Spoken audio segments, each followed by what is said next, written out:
پاکستانی معاشرے میں بڑھتے ہوئے صنفی امتیاز کے خلاف اب عورتیں سڑکوں پر نکل آئی ہیں۔ ان کا گلہ ہے کہ مرد انہیں ان کے جائز حقوق نہیں دے رہے۔ خواتین کا الزام ہے کہ انہیں پاکستانی سماج میں کمتر سمجھا جاتا ہے، وہ صنفی امتیاز تلے دب کر سانسیں لینے پر مجبور ہیں۔ انہیں معاشی قتل عام کے ظالمانہ نظام تلے کچلا جا رہا ہے۔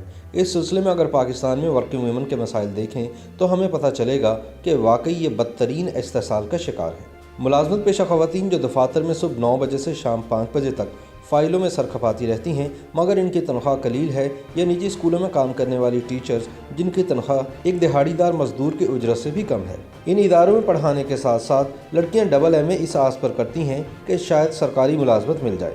یہاں کولہو کے بیل کی طرح کام کرتے کرتے انہیں نہ شوق رنگ کھاتے ہیں، نہ فطری تقاضوں کی آواز سننے کا وقت ملتا ہے، بلکہ وہ فطرت پر قابض لوگوں کا اعلیٰ کار بن کر اس دائرے سے باہر ہی نہیں نکل پاتی، یہاں تک کہ ان کی شادی کی عمر نکل جاتی ہے۔ اس دائرے میں اگر ایک نرس آیا کو دیکھیں جو اسپتال میں کام کرتی ہے، جہاں 8 گھنٹے کام کے باوجود فقط 3000 روپے ہتھیلی پر دھر دیے جاتے ہیں، ہمارے ارد گرد معاش کی تلاش میں جان کی پرواہ کیے بغیر پورا دن پیدل چلتی پولیو ورکر سردی ہو یا گرمی ہمارے گھروں تک ضرور پہنچتی ہیں، مگر نہ تو ان کی تنخواہ بڑھائی جاتی ہے اور نہ ہی کوئی تسلی بخش تحفظ فراہم کیا جاتا ہے۔ اتنے خطرے میں ہونے کے باوجود یہ اپنے گھر کا چولہا جلانے کے لیے یہی کام کرنے پر مجبور ہیں۔ کم تعلیم یافتہ وہ لڑکیاں جو گھر گھر جا کر کمپنی کی مصنوعات ایڑی چوٹی کا زور لگا کر بیچ رہی ہیں، ان کے دستک کے جواب میں دروازے پر مردانہ آنکھیں ذہنی طور پر کتنی اذیت سے دوچار کرتی ہیں، یہ سمجھنا کوئی مشکل کام نہیں۔ اس پیشے سے جڑی ان بچیوں کی 90 لاکھ تعداد یہ ظاہر کرنے کے لیے کافی ہے کہ دن میں نہ جانے کتنی بار مشکلات سے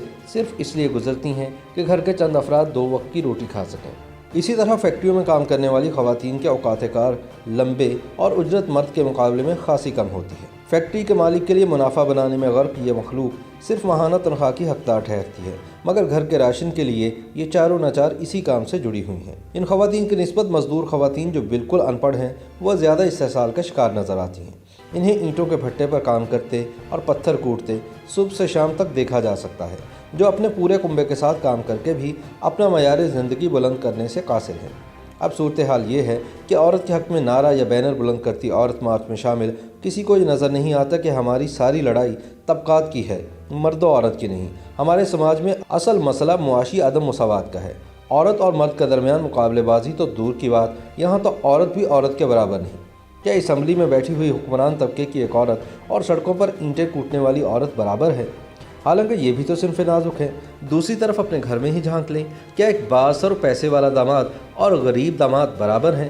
ہمارے ہاں خصوصی پکوان بھی امیر داماد کے لیے ہی بنتے ہیں۔ مدعا اتنا سا ہے کہ ہمارے نظام میں نہ تو مرد کے برابر ہے، نہ ہی عورت کے برابر، اور یہ بھی طے شدہ بات ہے کہ مخالف صنف ایک دوسرے کی دشمن نہیں ہے، بلکہ طبقاتی سماج میں عورت معاشی اور سماجی عدم استحکام کی بنا پر ایک دوسرے کے مد مقابل آ گئی ہے۔ اس لیے ہمارے سماج میں طاقتور ہونے کا تعین صنف سے نہیں بلکہ سرمایہ سے تعلق رکھتا ہے، کیونکہ اس نظام کے تحت طبقاتی استحصال کا خاتمہ جب تک نہیں ہو پاتا، سماجی برابری کا تصور بھی ممکن نہیں۔